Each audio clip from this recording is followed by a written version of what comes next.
Kehamilan bermasalah. Munculnya masalah dalam kehamilan bisa disebabkan oleh banyak faktor. Bisa disebabkan karena kehamilan itu sendiri, misalnya perdarahan, mual, atau muntah, atau disebabkan oleh penyakit yang diderita si ibu, misalnya penyakit jantung bawaan, kencing manis yang tak terkontrol, atau diabetes mellitus. Selain itu, kehamilan yang bermasalah juga bisa disebabkan oleh masalah lingkungan, seperti kurang gizi, sosial ekonomi yang rendah, lingkungan yang tidak mendukung, fasilitas yang tidak memadai, serta faktor geografis. Di luar itu semua, masalah pada janin, misalnya karena kelainan kromosom atau cacat bawaan, bisa menyebabkan kehamilan bermasalah juga. Berikut beberapa kehamilan yang bermasalah. Kehamilan kosong. Meski tidak ada janin,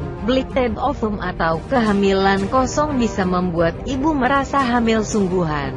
Karena memang kantung kehamilan berkembang seperti biasa, ibu memang mengalami beberapa gejala kehamilan, seperti menstruasi terhenti, mengalami mual dan muntah, perut makin membesar dan payudara mengeras. Bahkan hasil pemeriksaan air seni melalui tes PEG maupun laboratorium bisa saja menunjukkan hasil positif, karena gejalanya yang tidak spesifik.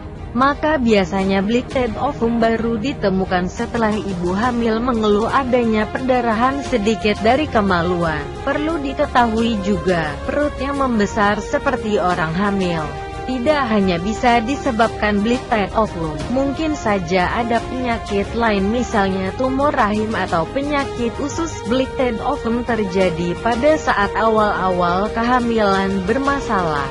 Blighted ovum tidak berpengaruh terhadap rahim ibu atau terhadap masalah kesuburan. Seseorang yang pernah mengalami blighted ovum dapat kembali hamil normal.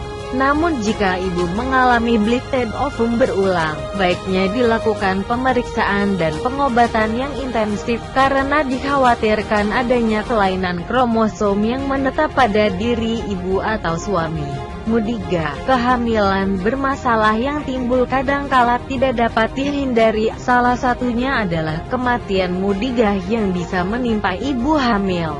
Intinya, kematian mudiga adalah kematian calon janin di dalam kandungan, sehingga perlu dilakukan operasi kuret. Kematian janin ini diduga karena adanya masalah kelainan kromosom. Kematian mudiga terjadi jika sudah ada struktur janinnya tapi tidak ada tanda-tanda kehidupan dari janin tersebut.